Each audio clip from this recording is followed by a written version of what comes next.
So we'll start back up. I know for the panelists, you can't see there's 50 people on the remote side, so there's a much bigger crowd than just in this room, but that's a little, we're all accustomed to presenting to a dark wall. So we're gonna go through, and first, if you're on the remote, keep sending questions in. If you're in the room, we're gonna go through a round of questions for each of the panelists, and then we're gonna open the floor up and we'll alternate between the room and the remote side. So we're gonna go down the road just to get stuff out. So Aaron, first of all, is travel around the state. You talked to a lot of Ohioans about climate change. Obviously, that's been virtual during the pandemic. What is the major questions or concerns you get from them, and what sentiment did you get as being expressed about climate change and its impacts? Yeah. So yeah, I mean, let's start with the sentiment. The sentiment is what's going on. That's really, what's going on. Either I'm seeing, frequent rainfalls that are really challenging from an agricultural production perspective, or things dry out really rapidly, and then I see these heavier rainfalls, and I'm just having difficulty, keeping up with or getting planted. Now this year was a little bit different. We had actually a stellar season in terms of getting planted on time. We'll probably see some record yield crops in some areas across Ohio. So this year was a little bit more tame. But certainly if you look at, the fact that Ohio's out of the top 10 wettest years, 8 of them are since 1990, and 2017, 18, 19 are all up in those top 10. So they were, a lot of farmers were really challenged by that in terms of, how can I get into the fields when I'm seeing this type of rainfall? So the sentiment it's always, the question is always what's going on. The other question is what is causing this? And I've seen a change a bit from a little bit more of just, hey, humans, it has nothing to do with human activity to, can you explain a little bit more what's going on? What is the connection? What is the connection between what we're doing from a human's behavior standpoint, or what we're doing in terms of burning of fossil fuels, and how that connects back to what's happening in Ohio? So I've actually seen over the last 5 or 6 years a switch or a transition. They're certainly impacted more and more. They're feeling that personal impact. And so I've really dug into that idea and that concept that if you start at the common ground, if you start with the fact that we're all being challenged by what's happening in the climate, then you can start to have fruitful conversations about what's taking place, why it's taking place, and what we can do to adapt and mitigate some of these challenges, and to connect the broader picture down to the local level. So that's been a lot of the focus of the last several. So for Rachel, we run a lot of tours for the center, and I think for most Ohioans, it's fascinating for them to even think about Ohioans' concerns of water, because it's so plentiful that people take it for granted and are shocked to hear about circumstances like in Colorado where you can't even put a rain barrel in your house, and it's governed more strictly. So places like Ohio that are going to need to think about the extremes, right? Extreme precipitation and flooding on one side and drought on the other. What are the indirect effect of those on Ohioans, and how do we start conversations in order to get them to think holistically about these challenges? We're in a place that maybe this has not been an issue. They don't think about us as having water challenges. I think that starting with examples that have happened in Ohio, like the event in Toledo with the harmful algal bloom. I believe, Aaron, you're a co-author on the report that talks about projections of or what Central Ohio can expect from climate change in the future, that talks about harmful algal blooms, for example, as one of the potential effects. And so using real life examples and being able to tie it to something concrete is a good place to start when talking with everyday Ohioans about this event. I am actually new to Ohio, so I was not familiar with a lot of the issues that Ohio is facing from a water perspective before moving here. But the resources that Byrd has up on its website was a very good and helpful starting point for me. And I think that being able to use the resources available and talking directly with individuals about how what they may see in their everyday life can connect to that can be helpful.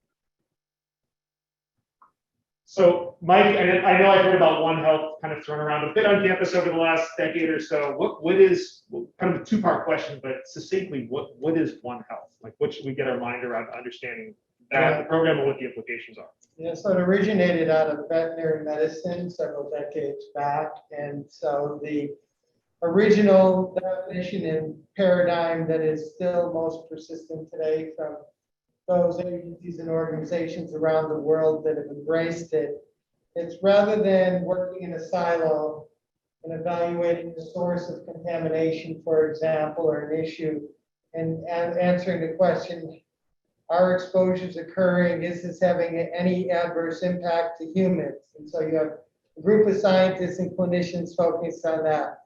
You have another group, but what is the impact on livestock? So you have groups of scientists focusing on that. And a good example is like Mycobacterium bovis associated with tuberculosis, right? So it's an issue worldwide in many countries, including US.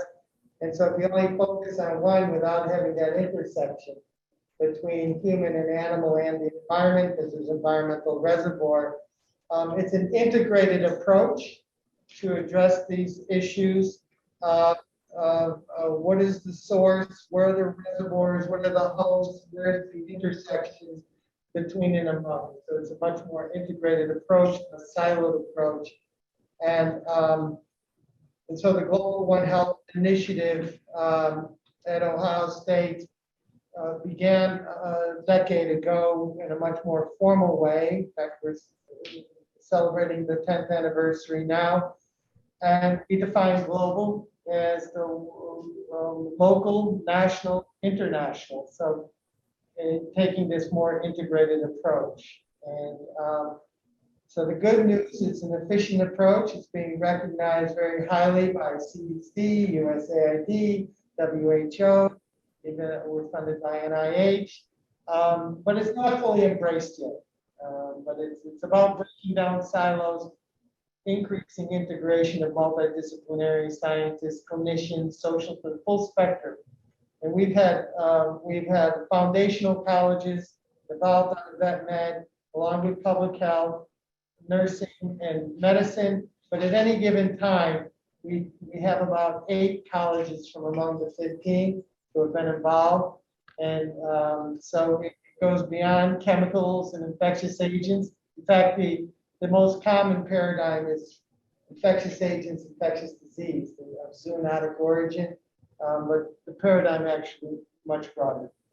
And I wanted to know if you wanted to comment briefly on that, because I think Aaron and I worked on the city plan for Columbus. We heard a lot about climate change and infectious agents, and now you brought up today, we need to be worried about a whole host of chemicals that just because the event recedes, those chemicals might still be in place. So in public health, we never worry. We're concerned about it. So we don't want to initiate the psychogenic effect, but nonetheless, I'm joking, but it's some truth to that. But the reality is, if you look at the lower middle income countries, especially many of them are in areas, but even the history of the US, infectious agents were the primary cause and effect issue, right? And it remains a huge issue today, without a doubt. Obviously, we're in the midst of a continuing, very complex pandemic, so we know that.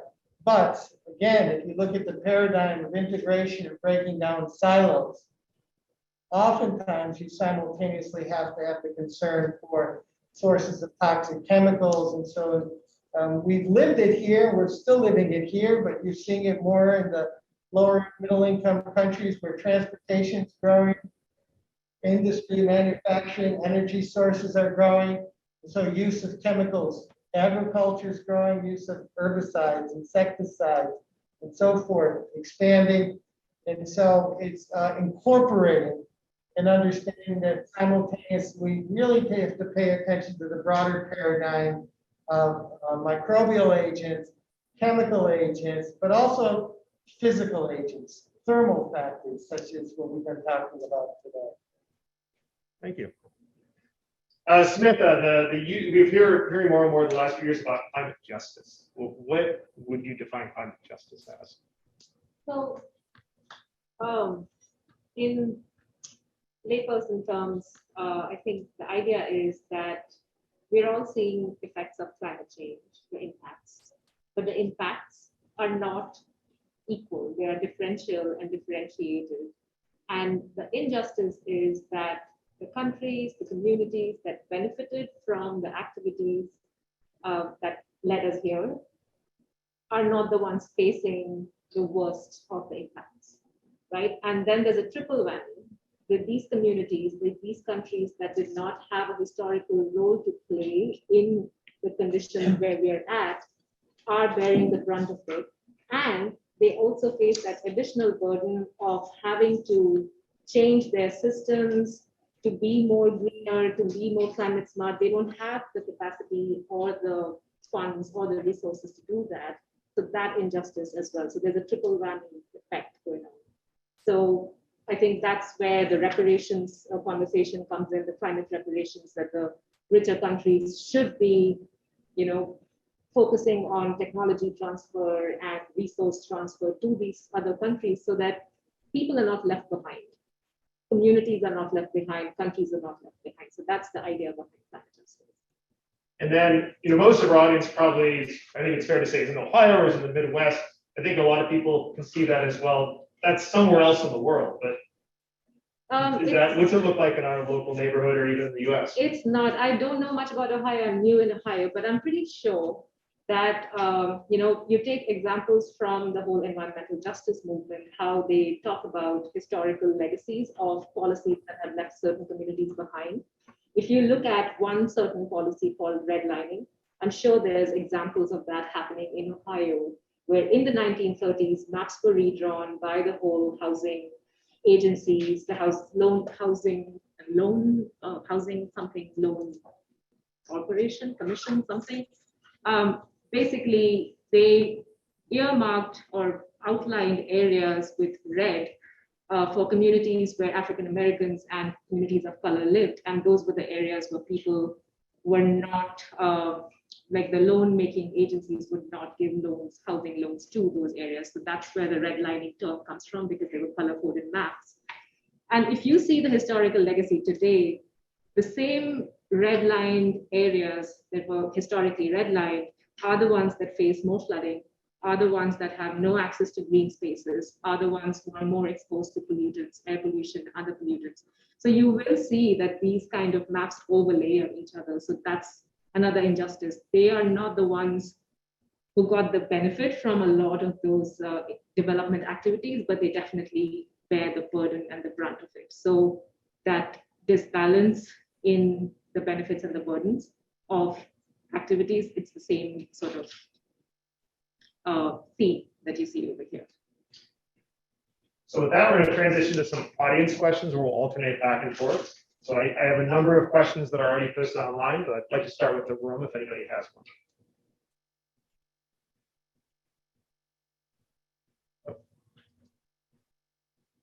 So for me, a lot of this is messaging and how we message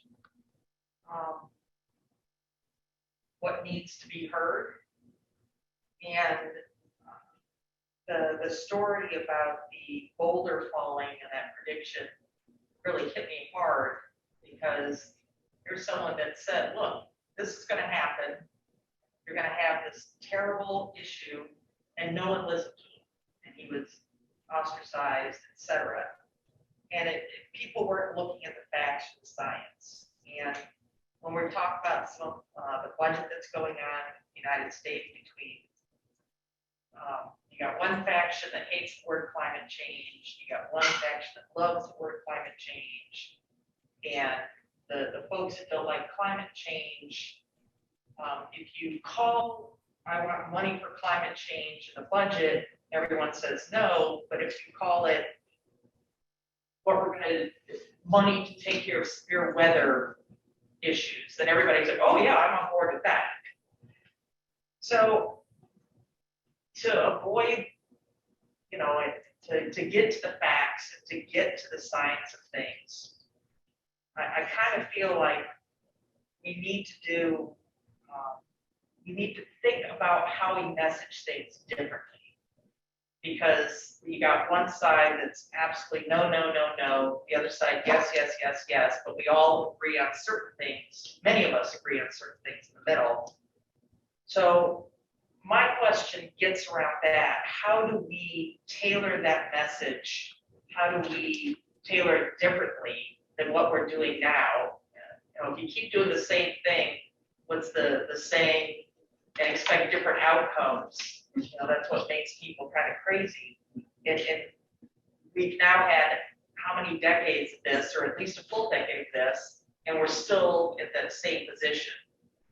So I'll stop talking. So just to paraphrase the question, so if you're on the remote, the question is, how do we change the discussion, change the verbiage, change the narrative that's being used? Because most individuals want action, but right now, two political parties are kind of intransigent and wanting to agree on how to deal with it just because of the terms that are getting used and the messaging that's getting used. So is there a way to effectively kind of break through that barrier and make progress? And do it differently, because it's not working the way it's happening now. I would love to start that. I mean, I think it starts with bringing in experts like Smitha and those that are working in the social realm of things that can translate the science into impactful statements. We talk about data. Data is, very useful, but it needs to be translated. And there's an agricultural project several years ago called Useful and Usable. The idea is making data actionable means that we're speaking the language that it's going to be actionable for.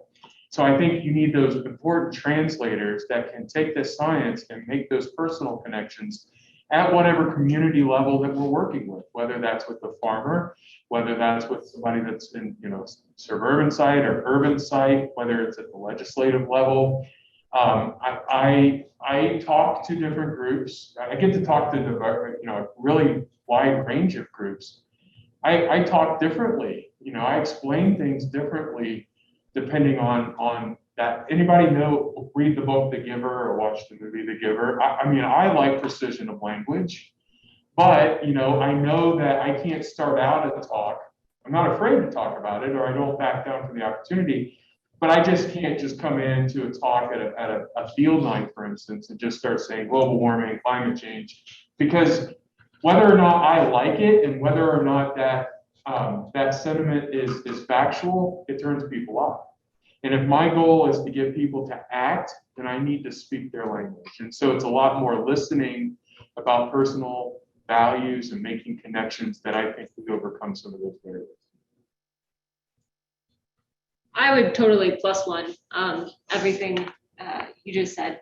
As a scientist, my comparative advantage is not always communicating with the average Ohioan or members in communities that need to hear the message that I have. So I think it's really important. If you have that skill, that's wonderful.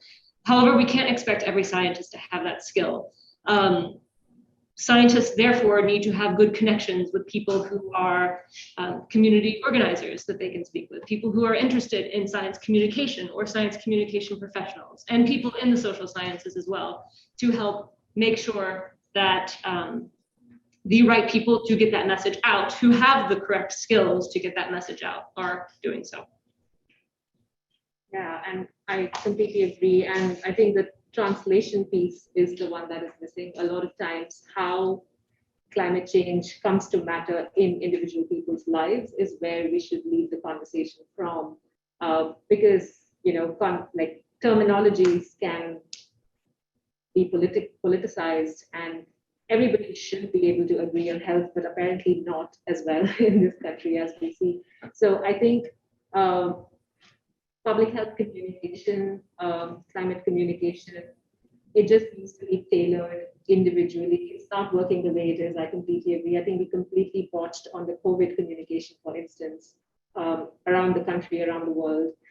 So that remains a challenge. Working with communities, that's the reason actually I'm trying to be this, telling social workers, because they are working in the community at all sociological levels. They're working directly with individuals, they're working with groups and families and housing agencies, and they're working as advocates to influence policy. So there are not just social workers, many other social scientists who are doing that. So building those connections and trying to find common ground. It's easier said than done, but that's the only way. I think there are making it about things that matter to people rather than getting hung up on terminologies. And like I said, somebody in India is not going to be saying climate is changing. They're just saying how it's affecting their everyday life and trying to see how we can better that living condition is where the answer is.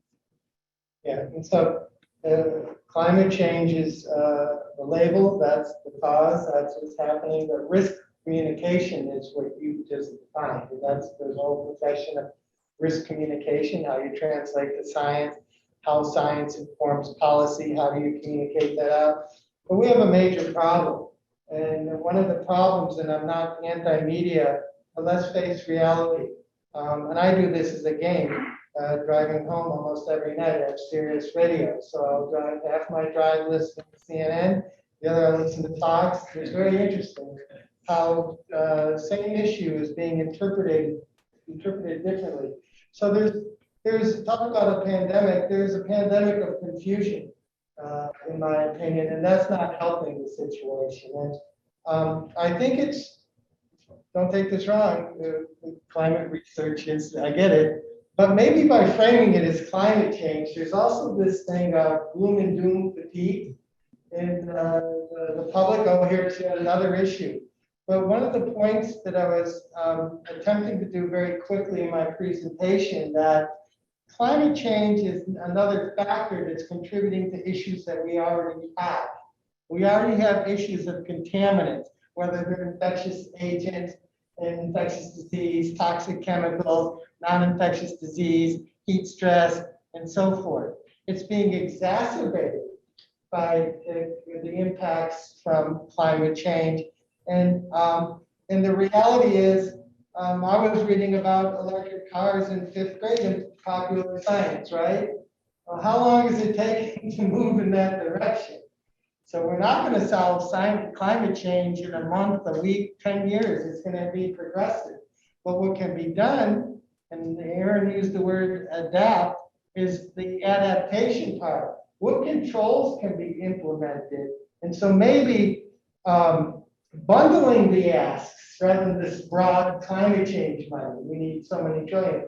But bundling the ask to have these protective, preventive components that are applicable to environmental issues with or without climate change, right? So maybe it just needs to be a totally different paradigm, different approach. And then final comment is, unfortunately, and something that a subset of us, when we're meeting with the various ministries in East Africa, I always say, I love my country, but learn from our mistakes. We're too fragmented, right? The regulatory bodies are too fragmented. And rather than having a unified voice and coming forward, and you see a little of this, do we really need to have so many different agencies basically publishing all the same information on climate change or any other number of issues? COVID, right? We need a much more unified voice, because to the general public, it's very, very confusing. And you're absolutely right. The way the COVID messaging has been totally inefficient, and at some point we'll be debriefed and say what could have been done better than COVID. Well, maybe there's two terms there that I want to know if anybody wants to give a concise definition, because we've kind of used them all day today. Maybe we should have thrown them up at the beginning, but climate mitigation versus adaptation. What is the difference? Maybe we need to start all of our seminars with kind of pointing that out. Because I know it's got dropped a lot today, but no point anybody stopped and said, okay, here's the difference between the two. It's just assumed, but I don't think, I've been in meetings even on campus and people are trying to parse out the difference between the two. Yeah. So some of it is sequencing and some of it is overlapping, right? So there's a third word, prevention, right? If you can avoid something in the beginning, we learn from what happened in the past, what can we do to prevent? Mitigate is we already have a problem, what can we do to intervene, right? So there's this whole area of intervention science, implementation science, where you can intervene and solve problems rather than just exhaustively characterize, right? Again, I can go to East Africa, and the number of agencies and organizations and universities that have gone in and measured water quality. All right, we know it's contaminated. Let's fix it, right? So there's that mitigation part. Adaptation falls into the area of the social sciences. There's a behavioral aspect to it. There's some semblance of an evolutionary component to it, right? And acclimate and so forth. So there's really three words, and the adaptation is part of it. What do we need to do differently, right? So there a lot of it are behavioral changes. Do we need to use our vehicles so much? Do we need such reliance on, X, Y, and Z resources in our life? So I'll stop there. I will take a shot at it as well. So adaptation, as I understand it, is about adjusting to the changes. So adaptation is like, there can be maladaptation sometimes. There can be things that we're doing which is not helping, but we're just trying to reduce harm somehow. So that's just the adjustment piece. Mitigation in this context is to mitigate future harm. What are the steps you're taking to reduce fossil fuel usage, for instance, that actually reduces the impact in the future.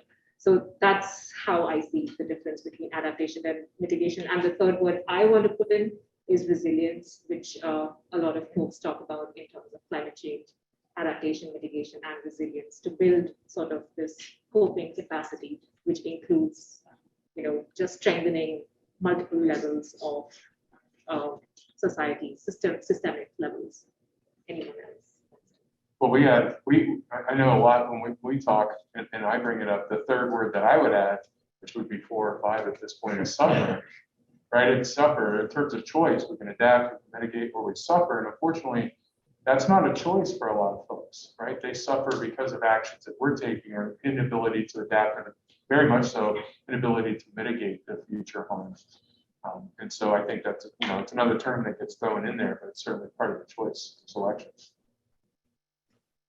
So one of the questions that came in from remote, and I think this is mostly targeted at you, Aaron, is just asking about intense rainfall events and warmer temperatures in the winter. And it asked specifically about monsoonal events, but I'm not sure if this individual is referring to some of the heavy downpours we've seen, sure, Tennessee and California and New Jersey. Is Ohio prone to those kind of events, or how vulnerable are we to those kind of events happening? Absolutely, we're just as prone. I think, I gave the example during the talk, Reynoldsburg picking up 4.5 inches of rain in an hour and a half. Folks in the dispatch talking about how they had never seen water like that. I mean, it's so common that I hear this all the time. I've never seen that much water come down that in such a short period of time. We're very much vulnerable to that type of inundation and precipitation events. There was another question at the beginning of that, but I think I missed it. I wasn't sure if they mentioned monsoonal, if they meant we were subject to monsoonal events, or if it's just focused on. Do we see that kind of rainfall pattern here? Is that just something you see in California? No, we do. Obviously, we do see heavier rainfall. We tend, overall, we have a climate that's pretty moist throughout the year. In Ohio, driest in February and October. Most of the rainfall falls between May and July, but we still have pretty consistent rainfall, unlike seasons like the Southwest, where you have a monsoonal season and a dry season. So that's a little bit different. The one thing that I think was mentioned earlier, maybe in your talk or some others today, what would be traditionally snowfall in January and February. And because of that temperature warmth, we're getting 1 and 2 and even 3-inch rainfalls falling in February. February is a month where we see 2 inches total for the month. So if you get one event on bare soil, for instance, that's really detrimental, from a nutrient standpoint, from a manure wash-off standpoint, and especially when you couple it to a season like last year, where there were some places in Ohio where the ground never froze, even at 2-inch depth, right? And so you've got a soil that can move and fall, or in February, you get 2-inch or 3-inch rainfall, and there go the nutrients, there goes the soil erosion, that contributes to the harmful algal bloom issues that we're seeing. And the nitrogen issues that we don't talk as much about in Ohio, flowing the other way, flowing south. Rachel, I don't know if you want to comment on any of I think we're accustomed to, well, the amount, the average is the same, we're fine, but the variation of how it's falling can be dramatically impactful for people's livelihood. What does this look like for Global Water Institute, some of the the communities you work with, just seeing a variation doesn't fall when it was expected to. Right. So communities that rely on rainfall and predictable rainfall may have to start focusing some of their water use on groundwater in ways that they would not have previously. This is something we see a lot in arid and semi-arid areas that perhaps have been using traditional water harvesting methods for rainfall. It can also go, and over obstruction of groundwater can have a lot of deleterious effects, especially if that groundwater that they are using is of marginal quality. Irrigating with saline to semi-saline water can have huge impacts on your soil health and quality. Additionally, it can go in the other direction. Speaking of intense rainfall events, I've been doing field work in areas that typically only get about 400 millimeters of rain a year, and you get 300 millimeters of rainfall in 2 hours. And it's really quite horrifying, the amount of stuff that washes away. You have crops ruined and lives ruined. So these are really difficult events to plan for. And it's something that we're seeing all over the world, but particularly impacted are arid and semi-arid environments in many cases. So that will bounce to the room again. Go ahead. Yeah, this is to go back to the messaging question we heard, at the beginning. So, there's been a simplification of the message. It's climate change. Everybody's trying to elevate it so that we can get some action out of, industry and politicians. And, maybe there's some difference in verbiage and people are going back and forth. But the people who are actually listening are the younger people, and they're hearing it. There's a lot of anxiety in the younger community about the climate. I have, young adult children who think, this is the biggest disaster ever, and they're afraid. So how do you balance the messaging between needing to get the attention of those whose attention we need, and not overwhelming the people who, feel like this is their future? What's that balance? Just to reiterate, kind of discussing climate anxiety and the repercussions of not getting people despondent that there is actions that can be taken, and how do we effectively thread that needle, a very delicate needle. You have to, communicate the emergency of it at one level to get the attention and the resources, but that messaging, the people who are hearing it are this other community, and they're developing anxiety. How do you balance that? And actually, there's a lot of growing research in that anxiety. It's being studied now, and it's a sizable percentage of the young population. And that's what social epidemiologists are doing, right? They're trying, among other social scientists. But so again, in my opinion, let's put less emphasis on the gloom and doom, like jumping. Everybody's going to die, right? It's some existential event that creates a lot of distress that's not productive. It would be better if there was a unified plan. Here's what we're going to do. Here's what we're going to do to prevent what's still available for prevention, mitigate, right, to intervene, right? Think acid precipitation, right? So what do? Cleaner coal, and scrubbers, various types of control devices, it helped. So if they laid out a plan along the lines of prevention and mitigation, but also know that there's going to be, using my definition of adaptation, needs for societal adaptations to understand you may have to make adjustments, right? So you may have to make adjustments. We already make adjustments, right? Ozone days. I'm 63 years old. I don't remember ozone days when I was younger and cutting my lawn, and maybe it's not a good day to cut your lawns because of ozone levels are too high. So there's the awareness of, I really think people are tired of problems. What can be done to fix it? And what can we do to intervene? What can be implemented? I think if we put more emphasis on that, it'll help calm some of the people. I was only half joking. Someone made it. I don't use the word worry too much, right? Is there a need for awareness and concern? Absolutely. But enough of what caused it. I think the debate, is it natural? Is it human? We don't have time to still sort it out. If people want to still debate it, let them debate it.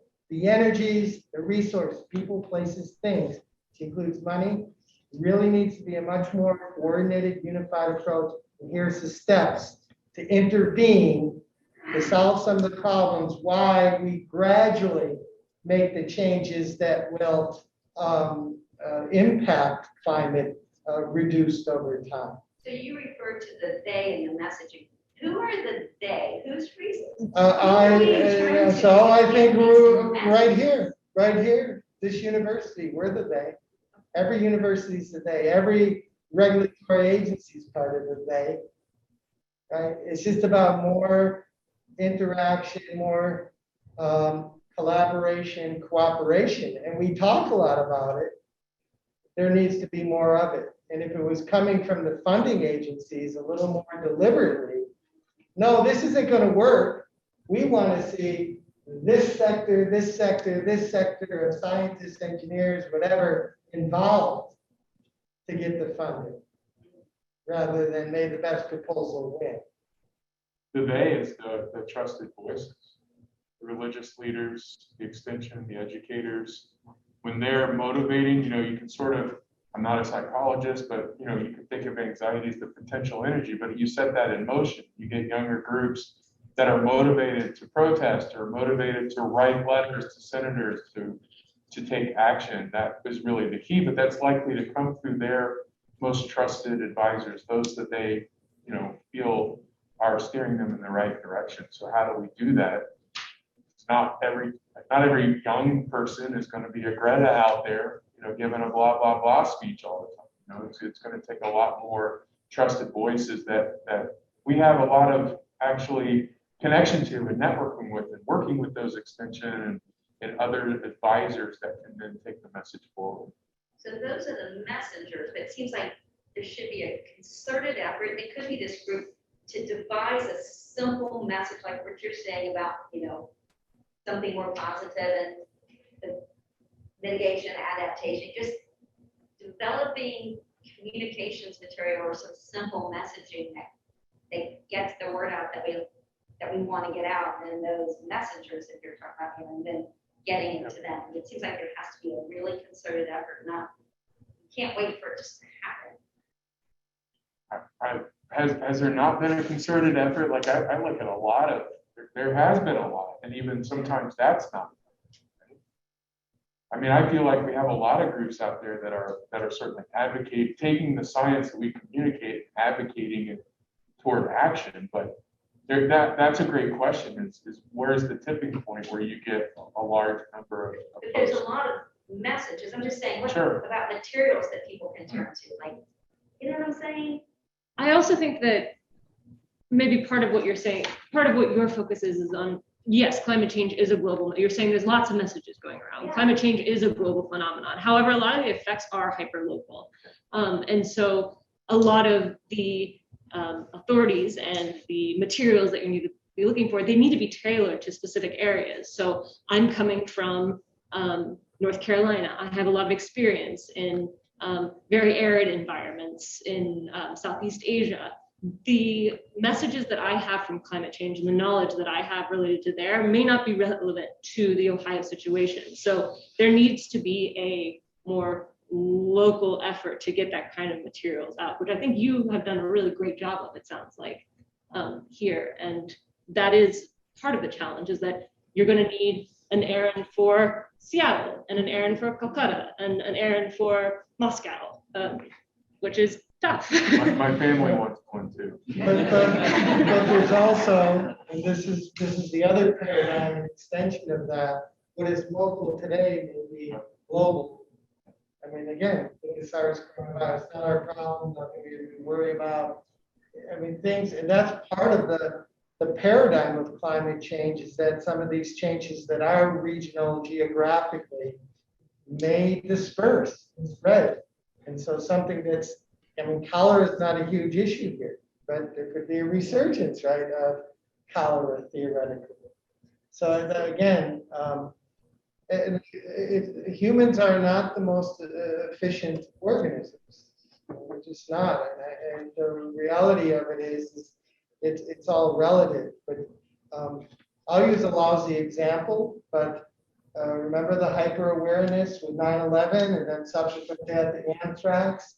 You know, the billions and billions of dollars poured into the metropolitan infrastructure. I was on the regional metropolitan response team for about a decade in Toledo, it was Northwest Ohio, then there was Southwest Ohio. There are all these regional things, getting billions of dollars coming in, dispersed all over the country for healthcare preparedness, public health preparedness, utility preparedness, including because of the anthrax scare, and then there's concern about release of archived smallpox.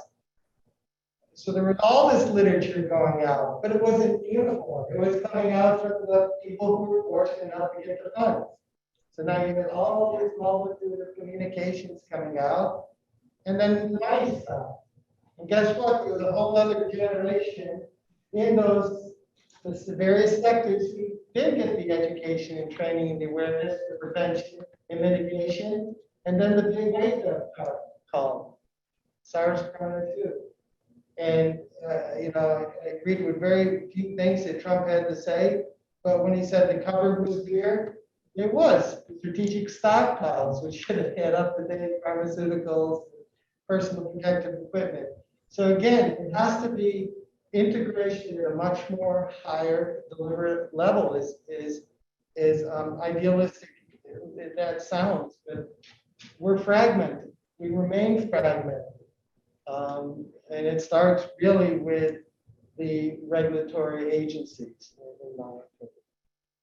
I have a little alternate slight view on a lot of this. So there was a study a couple of weeks back, I think in the Lancet, about climate anxiety among the youth. And across different continents, youth are feeling dejected, anxious, like they see no hope in the world. They feel the world is doomed. They don't want to have kids. You know, it's something a lot of my friends, we have all been experiencing for many years now. You know, climate change is not new. Every time, every cycle, it just becomes like, this is the make or break report. But we've been hearing that. So a lot of the dejection is, you know, it's obvious. I mean, like, young people are upset. And even if, you know, it's not happening to them, they are seeing the news bringing it home to their screens all the time. And I think it's important to acknowledge it and see that the dejection is not because of just the sheer horror of what they're witnessing, but also the lack of any action on it. Political will that actually shows that the needle is moving. It is moving glacially, not even, we can't even say glacially anymore because glacially. So, yeah, so I think acknowledging and providing the resources to the youngsters to basically say that, hey, we understand and, you know, understand your concern, and this is the resource available to you for your mental health.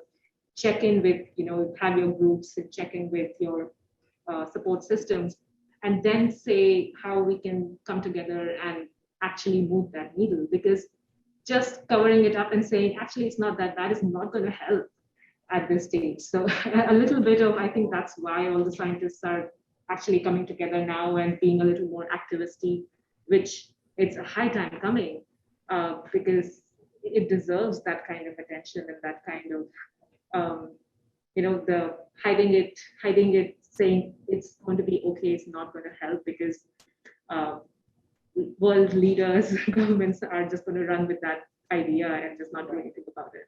Part of it may be a response and artifact that we're constantly trying to evolve our messaging to hit the spot, right? To improve it, to hit a new community. And that may be where you get this large proliferation of different attempts, different messaging types. And then I can see where that can be confusing to some people. Well, before we go to another question, one kind of point to make is there's so much messaging opposed to it, and that's coming from special interests, that's coming from social media. There's a fascinating book, Lonnie and I've spoken to other people at the Byrd Center about it, written by a historian and philosopher at Harvard, called The Constitution of Knowledge. And it looks at the responsibilities we individuals have, but in the organizations we set up in order to sift truth from fiction. And if we don't all abide by those rules and have a general decorum to have these discussions, these misinformation avenues that are many times monetizing it end up getting an upper hand. And there are really good historical analogs for how this has happened, but we find ourselves in one again today. And what can we learn from the past? Michael? So as a particular example that might be useful to discuss, or I don't know, I hear a lot more lately about people using the term climate emergency, the climate emergency. And so there's just a letter, I heard it, I don't know, I saw it on Twitter, but people sent a letter to Biden saying, declare a climate emergency, and then, stop developing fossil fuels or something. So I'm curious what your take is on that term in context of all the climate anxiety and others, and also the need to push back hard against, messaging coming from opposed to climate action. I don't know their perspective of why they want to use the word emergency, but what crossed my mind moments ago was we already have an infrastructure known as the National Incident Management System, known as NIMS.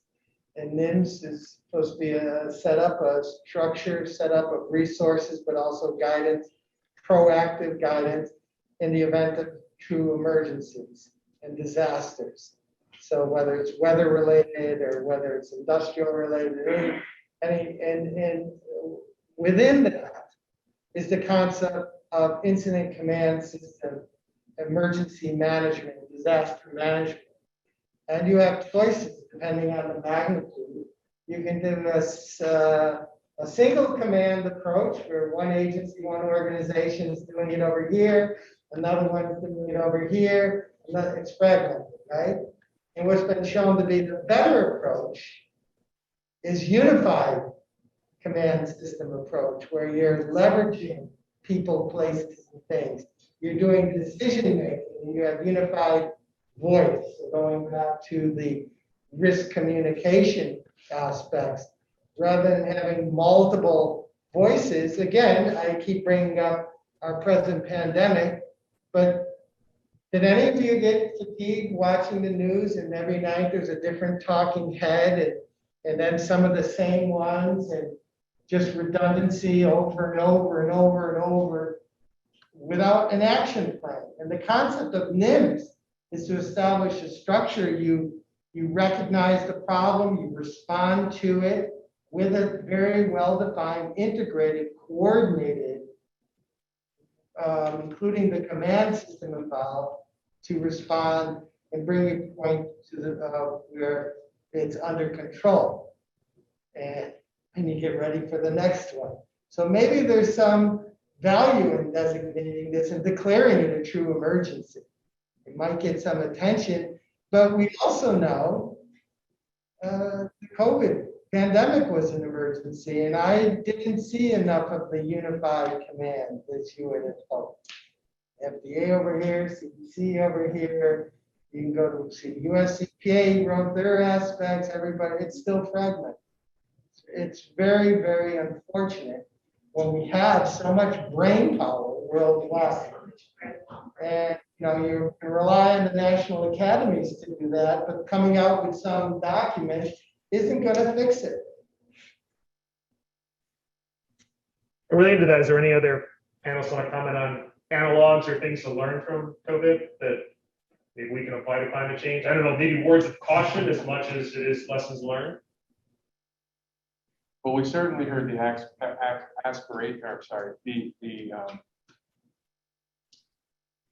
the frustration, I think, with some of the public health entities that we work with in terms of, we sort of feel where you've been with climate science for a while when dealing with the public and trying to message that. So that was certainly something that was interesting, because I think it was very similar, right? This, never have we needed science more than we need it today, so just as an observation.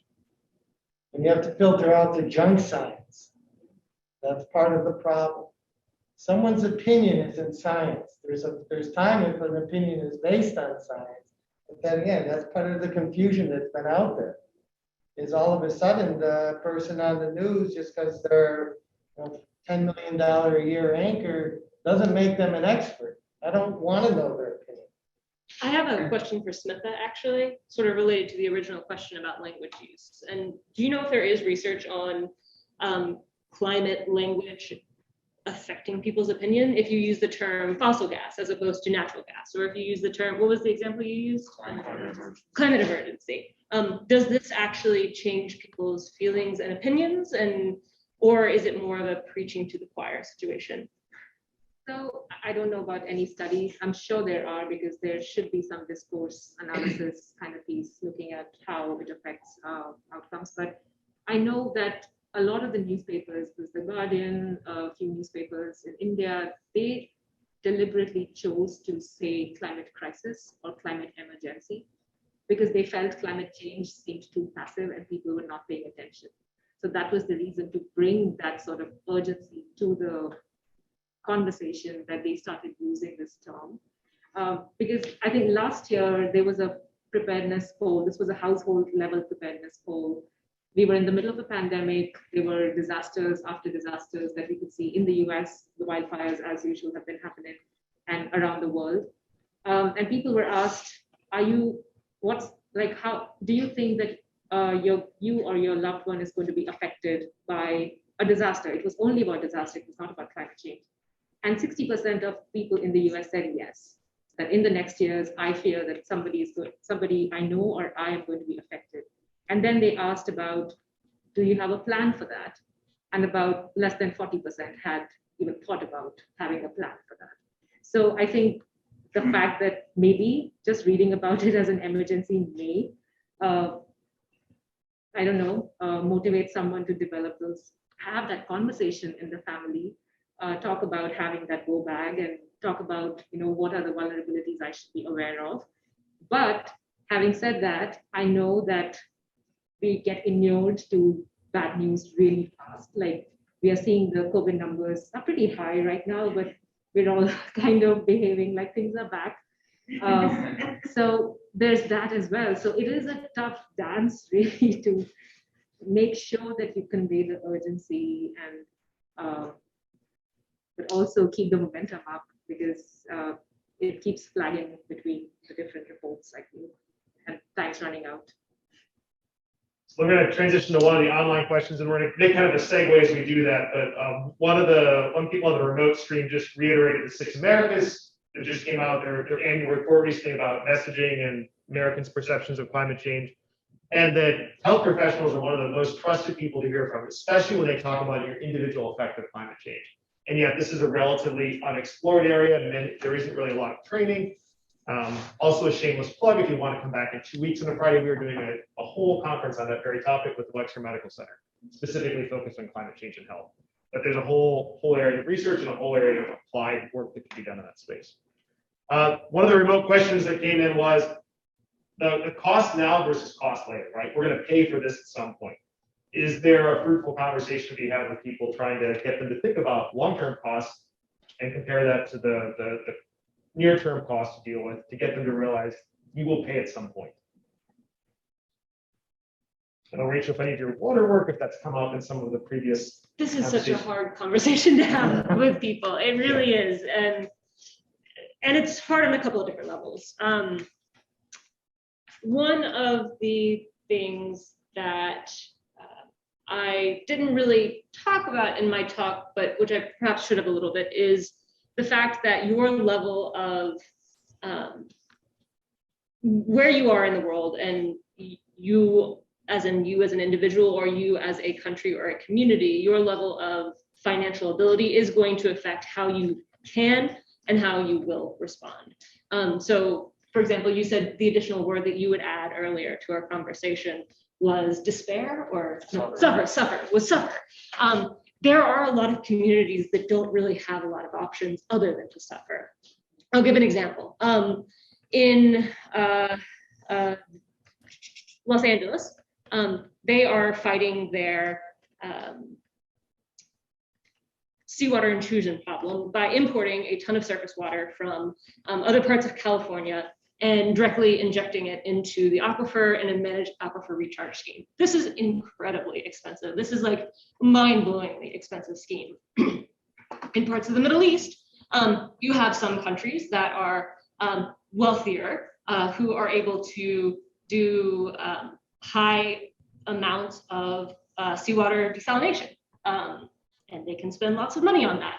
And then you have other countries that are in very similar situations from a pure physical perspective, but they don't have the means. And so you have people who are going without basic necessities when it comes to water and sanitation.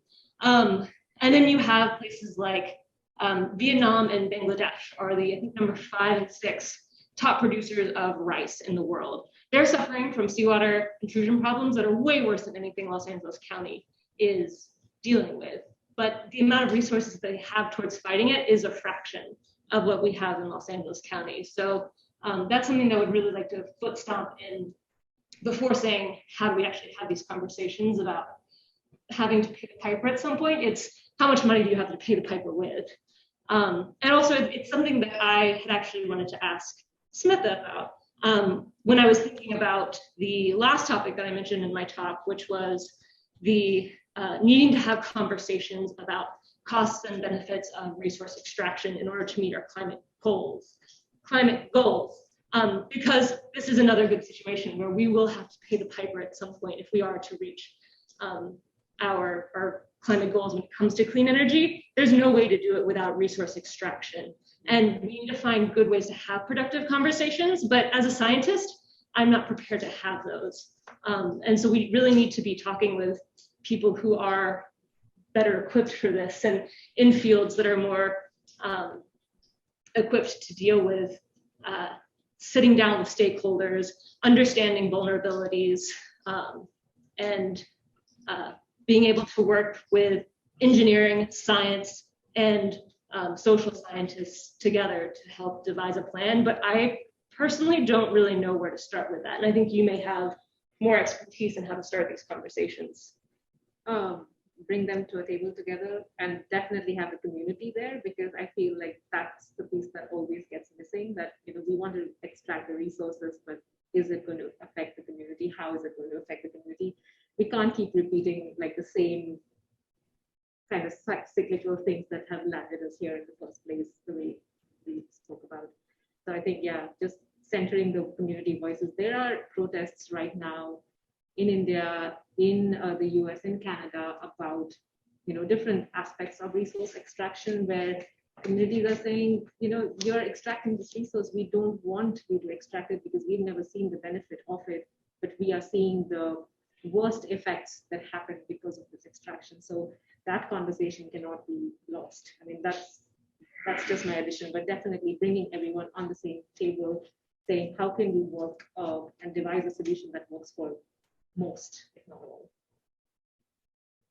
So if we continue on that for just 1 second, Smitha, a question just came in about can you speak to the inequities individuals adapting to climate change impacts through migration, specifically what are policy solutions to that? Because we have a lot of migration already begun. And to what extent should governments help people to move out of harm's way versus invest in infrastructure and other defense mechanisms to increase their resilience? There's a lot there. Yeah. What's the first part again? Sorry. Just the migration aspect, people having to move. We're seeing a lot more individuals moving. Policy solutions to that, and then how do we balance out people need to relocate versus armoring and building infrastructure to defend where they live currently? Yeah, I mean, I do not have an answer for that. There's like a ton of people who are definitely working on that. There's not enough on it. I think people are waiting for folks to show up and then try to scramble and get resources together, but barely. I've seen like climate migration, we are seeing it in the US, we are seeing it from South America, we are seeing it inside the subcontinent, in the Indian subcontinent. So it's only going to increase. And like I keep saying that even if Ohio is relatively safe from many climate impacts, where are the people going to go? So they will end up showing up here, and we have to have policies. But like I said, it looks different in different places also. In India, what I mentioned in my talk, that it is the men who first go out because that makes the most sense. They are slightly more educated because of the imbalance in sort of the resources, the educational resources that they've had. Yeah, it doesn't always work out. It's not a better life just because they are going and living in a Mumbai slum, for instance, but they are going there because they have no alternative. The agricultural land is not tillable, or however it is, or they've lost land, or they didn't have land, things like that. So it's a complex phenomenon. I think there has to be government sort of support. We saw a lot of terrible migrant crisis during the COVID pandemic, when a lot of people in India were just stuck because there were these lockdowns, nationwide lockdowns, and people didn't have anywhere to go, no resources at all, lots of deaths. So no, it's a huge crisis. I'm sorry, I'm a doomsdayer here. No, I have no answers for that.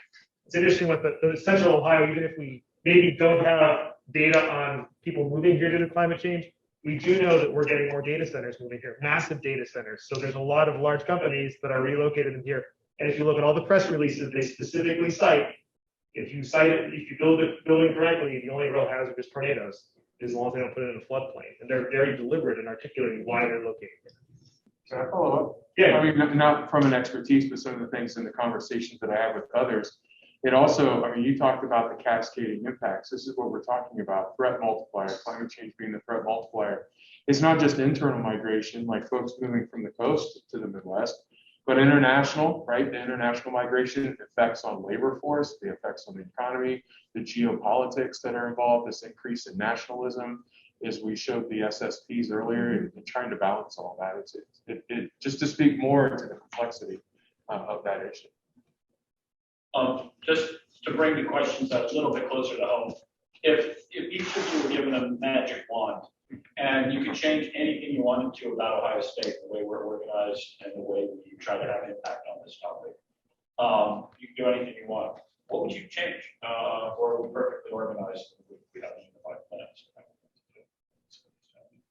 Turn off the recording. I was gonna say, The question is, how can Ohio State more effectively deal with this problem? If each of the panelists were given a large magic wand. I would dissolve the colleges. I would build around themes. And no longer do we need these silos of colleges. We need all the professions built around themes.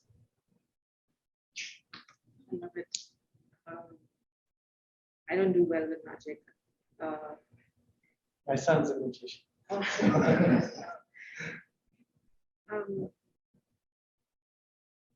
don't know. I think just interrogate what our role has been, in just social inequities as well. Like we had the land acknowledgement in the morning, just talking about reparations that way, and then learning from indigenous communities about how we can best partner to tackle this crisis. It's not a magic answer, but yeah. I've been here a week, so let's get coffee in a year and we can talk about it. no, I can't argue beyond what Dr. Bisesi said. I mean, breaking down, if our national sectors are fragmented, this university is fragmented. And one of the things that we've been trying to do is try to just, what is the breadth and scope of climate work that's taking place at the university? I'll give you a personal story. I didn't know until after I graduated, we had an atmospheric chemistry class on campus. It was not in the curriculum. We didn't even see it in our curriculum in the atmospheric sciences program. That's just a small snippet, and that's a specific course, but that's an example of sometimes we can be too large, to really, the forest is too large to see the tree kind of thing. So I think, I certainly see the topic of climate crossing a lot of colleges, but there are still some institutional barriers there that help us effectively work and communicate across those barriers.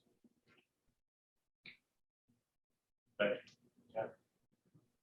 And I know for many of my colleagues, and I'll speak for myself and a number of individuals I work with, Aaron, Smitha's department, just the fact that we have other departments looking at what they can bring to this challenge has been terribly exciting. I think we were waiting for, and I've told this, to arrive for 5 or 6 years. Like we were waiting for somebody to arrive in that position, how excited we were to have a collaborator who wanted to work in that domain. So maybe somebody did not wave the magic wand around a little bit this year. Other questions from the room? You mentioned algal blooms in your presentation. I'm from Northwest Ohio. There's a lake up there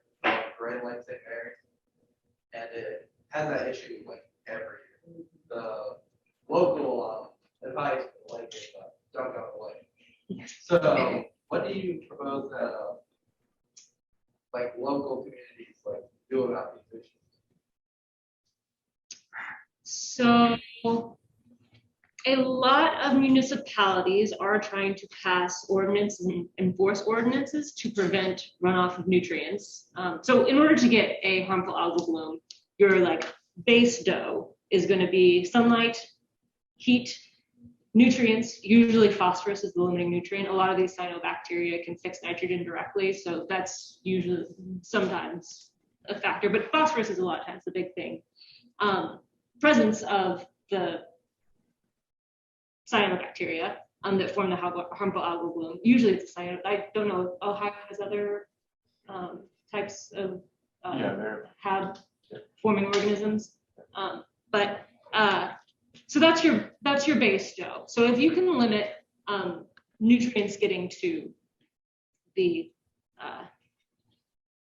water, running off, that's really helpful. And that is something that can be done through better dealing with compost waste, better dealing with yard waste. Different types of city ordinances can help, but it's not necessarily a magic bullet. And we don't always understand every last, I gave you the base dough for harmful algal bloom, but we don't understand what can trigger.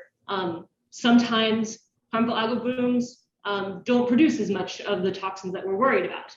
Sometimes they produce more when they're dying. Sometimes they produce more when they're growing. So there still is a lot that we don't necessarily know about the full recipe.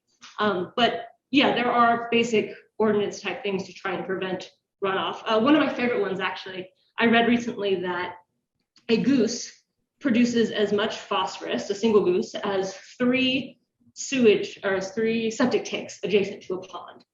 So a lot of these local communities are working to try and keep waterfowl away from their ponds by using various types of barriers.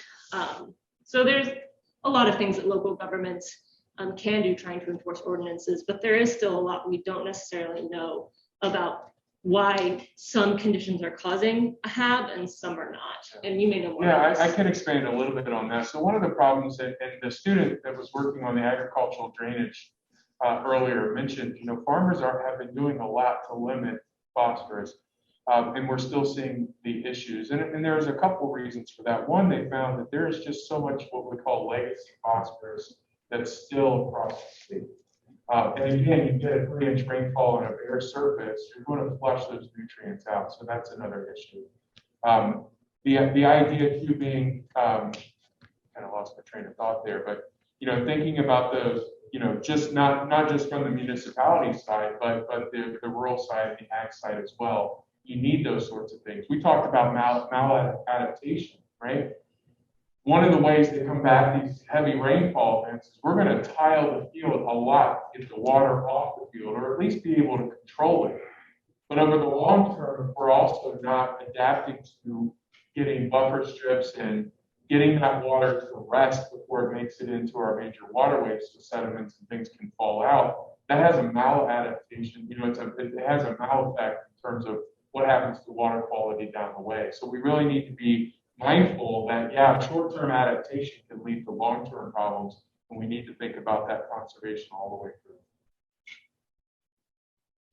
So we're going to do a speed round question. I'm actually going to merge 2 different questions together. So you're each going to get a sentence to answer, which is terribly bad to ask an academic to answer something in a sentence. So the first part of the question is, if you could name one very compelling, most important research question you should think would be pursued in the next 5 years, what would it be? And the second follow-up question, I'm going to ask everybody this afterwards, is what is an educational initiative that OSU can do with students or outreach that can have the biggest impact? So we'll start with the research question. Most impactful research question, a sentence only. Aaron. We need to understand and quantify the so we need to quantify the positive benefits of conservation measures to climate change, cover crops, no-till, etc. Rachel.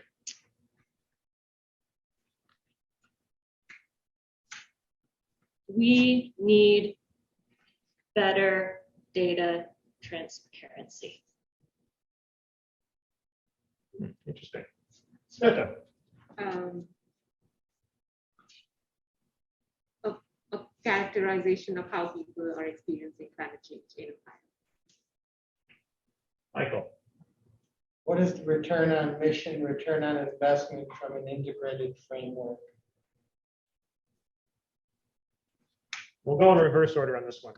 Education initiative, OSU could do with either students, undergraduates, graduate students, postdocs, or the wider community. Relative to climate change? Yes. So this makes me an incredible hypocrite. So I'm gonna, before I answer, so all transparency. So I'm on the ground floor of development of Global Water Institute, Global One Health Initiative, Sustainability Institute, Infectious Disease Institute, right? Each one of them has something related to climate change. Each one of them, which are doing wonderful work, and we try to collaborate. But it's going to take some higher power to bring it together. So I think the best approach is, let's take a deep breath, say this is what we want to bring forward as a message, bring representation together, and message it as a single message, not the messages coming from multiple sources. Again, think SARS coronavirus too. You can go to our respective web pages and find something about it. We never came forward with an integrated messaging, an integrated mission. We're working on it through the Sustainability Institute, but it remains a work in progress. Smitha. I can't better that. So I'm going to say +1. Rachel. I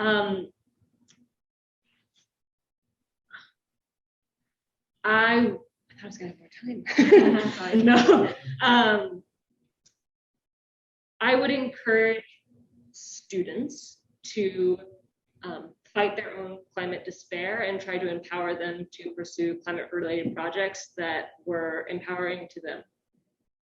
I wouldn't encourage it. I would make every senior student do a capstone project that's climate related to their. One more question from the audience.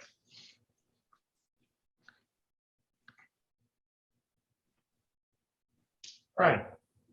So I'm curious what healthy resilience looks like. I think when I think of health, it's not comfortable because I'm lazy and I need constant shock to my system to stay healthy. But I wonder what that looks like in this context. You know, is there examples after these horrendous events of communities finally waking up? And the quote that woke me up in my talk was John Mercer saying, maybe the price we have to pay to actually change our fuel is to lose the West Antarctic ice sheet and have 5 meters level rise really fast. A shock to the system. So, you know, we seem to have adapted. In fact, maybe our mental capacity was largely formulated to this evolutionary path with shocks that were climate-based through the ice ages. So what is it that is healthy resilience in this context? But anyone else? I mean, I would, the only guess I would take is improved abilities to bounce back. Whatever that looks like, that could be socioeconomic, demographic, it could be health related, but it's just the ability to be able to bounce back, and that is the factor of multiple other sort of back-ended factors. So that's my guess, but I'm sure there's a better answer than that. So the emergency preparedness paradigm of the emergence, and then the recognition, the response, the recovery. The recovery phase is all about resilience. So I don't have a direct answer to what is healthy resilience, but I can definitely tell you what would increase the probability of healthier resilience. Preparedness, planning, and implementation. And that, again, remains a big challenge. And the word integration, to bring it together. So again, we're not siloed. You see it within that. The reason earlier I brought up the regional medical response plan. The whole paradigm was to bring all the utilities, the industries, the hospitals, the animal and human, etc. together, and then there was drift. And what causes drift? People are going after competing for finite resources, money oftentimes. And I think we even see that within our own university. We see it between universities who are seeking grant funding and so forth. If you could enhance integration, establish a very good plan, because the preparedness paradigm recovery begins before the incident even happens. That's what contributes to healthier resilience. Does integration mean loss of jobs? I hope not, but it might be different jobs. Clearly different jobs. But again, we see it here, and I have to be careful we're on film, but I'm just going to leave it at that. Is that there's room for improvement. And you were alluding to this, so our size makes us great, but we're not as agile as we need to be. It's hard to be agile and responsive. And if some higher power could just say, this is what I want to see, I think it would bring us one step closer to some increased impact. That's really what it comes down to. It's not all about return on investment. That's why I say return on mission. What are you trying to accomplish? So we're going to thank Smith in advance for the closing question. So we had a conversation in advance, and we were discussing, the good things to close on. We'll kind of round stuff out. And she had heard a podcast recently, and Christina Figueres was commenting and actually closed on this, and I guess asked the panelists the same question, which is complete the following phrase. Based on our current response to climate change, I am outraged, disappointed, or hopeful because what? Fill in the blank. So, Michael, I think we'll start with you and we'll go down the road. Fragmentation. I'm outraged by the fragmentation that still persists. I'm strangely hopeful because yesterday a group of 300 plus scientists wrote to Biden in a very activist-y letter saying end fossil fuels. So I'm hopeful. So did I misunderstand that? Did you say, what are you outraged about? That You can choose. You can be outraged. I'm an optimist. Hopeful. We'll get through this. Or disappointed. But I'm outraged by the fragmentation. I'm hopeful because I do see so many young people that, though they may be feeling climate despair right now, they are they're on the right track and they're in the right headspace, and they clearly care about these issues, and they are our future. Aaron? I have 2 young children, I'm hopeful because I see them every day. And, I think a lot of us, we see the signs, it's easy to get frustrated and disappointed and outraged, but we have to remain hopeful, or, if I'm not hopeful, then why am I here? Right? Why am I talking? Why am I engaging? It would make no sense to engage if I was just so distraught. So I have to remain hopeful that there's a course through here, but we have to take leadership and actually take charge. So those are keeping score. We have 3 hopefuls and 1 outraged. Otherwise, No, I'm hopeful. Okay. But I'm allowed to be outraged. Yeah, It changes I'd imagine, the roller coaster we're in, I could probably ask in 5 minutes and it'd be something very different. Exactly. I haven't opened Twitter yet. Okay. So with that, Ian, I turn it over to you if you have any closing comments for today you want to make as we end things. I don't, but I will. I'd like to thank everybody, thank the panelists for an excellent discussion. I learned a lot.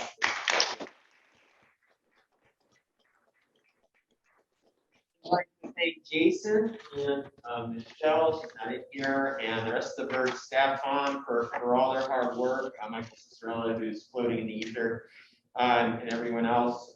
It takes a lot. We started planning this back in May or June, not knowing what format we'd actually be doing it in. So it's been exciting.